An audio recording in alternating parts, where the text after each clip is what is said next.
Hey, so I'm back on the sculpting train for my second ever mini sculpt. This time it counts as demon prints, and the goal is to make something super unsettling and weird, and as the cool kids say, grimdark.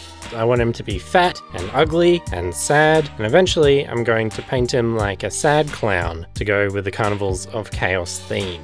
I used a lot of different types and brands of sculpting materials for this project, just to see how they all perform. I think in this hobby it can be easy to get attached to what works and not experiment, but I think experimenting is really important because all materials and tools have their own strengths and weaknesses, and understanding them helps with problem solving. I also bought some new sculpting tools to experiment with. The build quality on them was pretty bad, and they're very big because they're not really designed for sculpting miniatures, but that's okay. I ended up modifying them and shaving them down and making them appropriate sizes and cleaning them up, and they worked really well. All the polymer clay in this project is all generic brand cheap stuff that I bought from every shop locally I could find that sells it. It's super soft, it's oily, it doesn't stick to anything, and I found it way harder to work with in comparison to the Super Sculpey.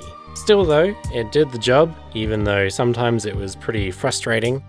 Because of the softness, it's really hard to use. It really needs a hard form under it, like aluminium foil or hardened clay or epoxy. Otherwise, it's like trying to sculpt on top of a soft toy. After a quick bake in the oven, I sanded it with a rotary tool, which is something I didn't really consider doing until I saw an artist, Jim Mackenzie, doing it. Knowing that I can take material away and shape it really easily after baking made me far more confident in this process. Probably the hardest part of all this was convincing my girlfriend and my friends and patrons on Instagram that I wasn't just sculpting a penis. Laugh it up, guys. You know, in my head, I could see an end result, and that's what's important. All the arms and legs need to be detachable, so I sculpted slots and matching keys and everything so it will line up for assembly. I made it multi-part in case I want to mold and cast more. There weren't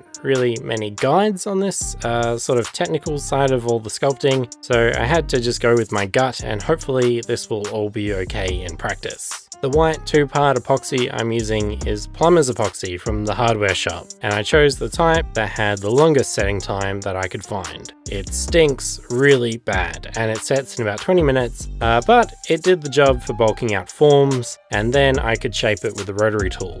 I continued sculpting with my friend Riley, who was a great sounding board for the question I'd ask every 10 minutes.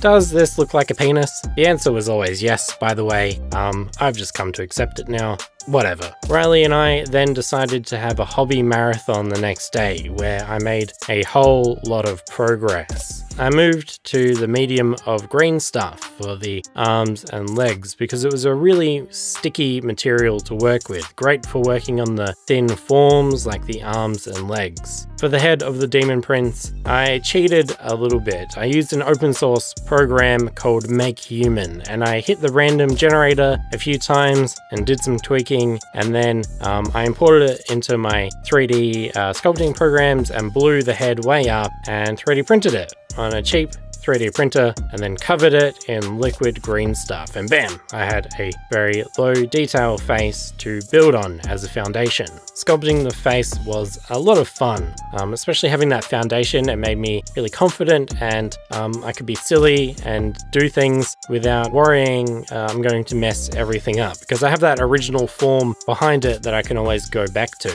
And in the end, it turned out very different to the 3D print, which is perfect. I really like the beaky nose that I put on it. I'm going to paint that up red, like a clown's nose. I think it looked really cool. And when I asked Riley, he's like, yeah, that's really cool. So, I don't know. Time to start refining this guy a bit. Using sandpaper, I sanded down any poorly sculpted areas. And then I used a thin layer of liquid green stuff to fill any cracks and add some texture. I think I initially underestimated liquid green stuff a bit. You can get some really lovely smooth textural effects from it. Yeah, it's pretty cool. And that's it, done. I love it. It's weird and creepy, and it's going to look awesome as a sad clown demon prince, and I can't wait to mold and cast it and then paint it. See you in a bit. Bye!